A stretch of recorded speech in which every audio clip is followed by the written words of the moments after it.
Hello everyone. Assalamu alaikum wa rahmatullahi wa barakatuh. So this is the our last video, or we can say this is the last topic of this chapter. And in this video हम ये सीखेंगे कि how to solve non-homogeneous linear equations with different methods. We'll look at four methods. Two methods are similar, so that's why it is three methods. So इंशाल्लाह हम इसको देखते हैं और फिर इसके बाद हम एक्सरसाइज 2.6 से कुछ सवालात सॉल्व करेंगे. So this would be the end of the chapter 2. So let's start. But before that, please subscribe, like, and share my video with everyone. So here is a non-homogeneous system of linear equations, and we'll solve these equations with four different methods. The first one is matrix inversion method, then Cramer's rule, then Gauss elimination method, then Gauss-Jordan elimination method, or it is called Gauss-Jordan method. So have a look here. Matrix inversion method. यहाँ देखिए मैंने linear equations को matrix form में लिखा हुआ है. Coefficients को matrix A कहा है, वेरिएबल को एक्स कहा है और कांस्टेंट को बी कहा है. You know non homogeneous linear equations constant will not be equal to 0. So I can write this A X equals B, आप ये जानते हैं. और जो मैट्रिक्स इन्वर्जन मेथड है उसमें ए इनवर्स आता है. वो किस तरह आता है? एक्चुअली अगर मुझे एक्स मालूम करना है, I have to remove A. How can I remove A? If I put inverse on both side.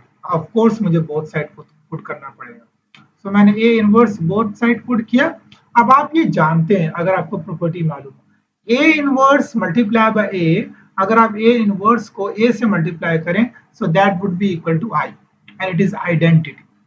And identity will be multiplied by x, so it will remain x. Identity is 1 actually, तो अगर वो x से multiply होगा तो x ही रहेगा.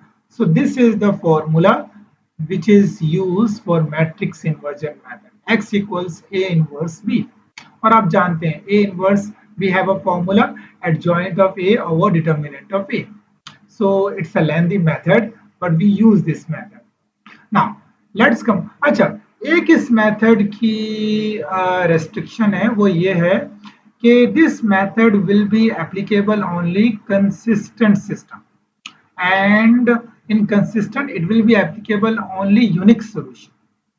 तो ये एक इसकी limitation. Now let's come to the Cramer's rule. It is very famous. So have a look. I have a matrix again. Now I can find the variable x, y, z with these formulas. Actually, x is equal to ax over b, y is equal to ay over b, and z is equal to az over a. Sorry, a, determinant of a. They all are determinant. अब ये ax ये augmented x नहीं है, मतलब augmented नहीं है. यहाँ a1 भी लिखा होता है, a2 भी लिखा होता है, a3 भी लिखा होता है. मैं आपको बताता हूँ कि ये क्या है. नीचे तो वो आपको पता है, डिटर्मिनेंट ऑफ ए है, वो सिंपली कोफिशिएंट ऑफ ए है, उसका डिटर्मिनेंट होगा ए एक्स ओवर ए. अब आप देखिए मैंने नीचे भी डिटर्मिनेंट लिखा हुआ है a11 a12 a13, ऊपर भी वही लिखा हुआ है a11 a12 a13. What is a x over determinant? A x determinant of over A determinant. Have a look carefully. जब भी एक्स मालूम करने जा रहे हैं आप, सॉरी जब भी आप x मालूम करने जा रहे हैं, वेरिएबल x, तो ये जो a11 a21 a21 a31 है, यहाँ पर कांस्टेंट के एलिमेंट्स आ जाएंगे, b1 b2 b3. That would be your ax. आपको बात समझ में आई कि जहां पर हमारा a11 a21 a31 लिखा हुआ है, यहाँ पर कांस्टेंट के वेरिएबल, कांस्टेंट्स के एलिमेंट्स आ जाएंगे, b1 b2 b3.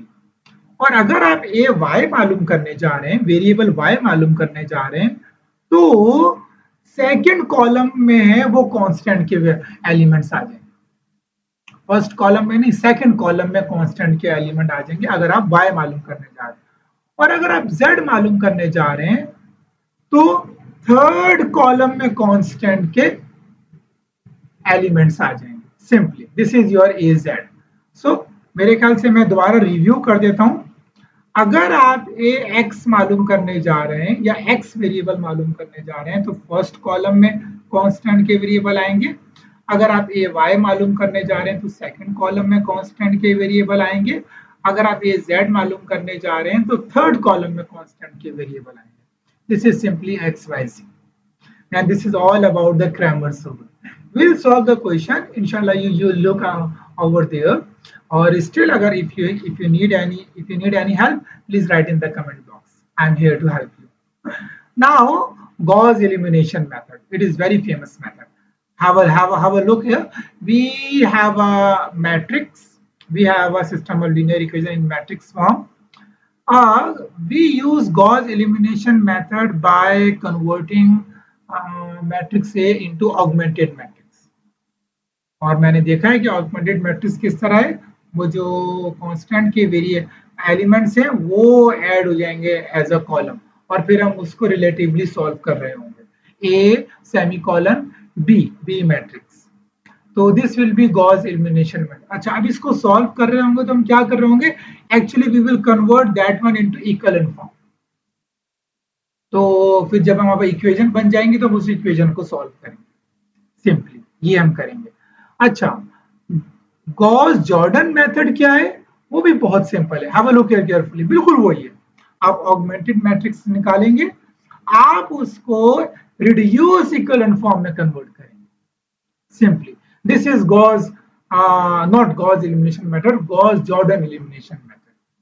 तो आप उसको रिड्यूस इक्विवेलेंट फॉर्म में convert करें। This is simply about Gauss-Jordan elimination method.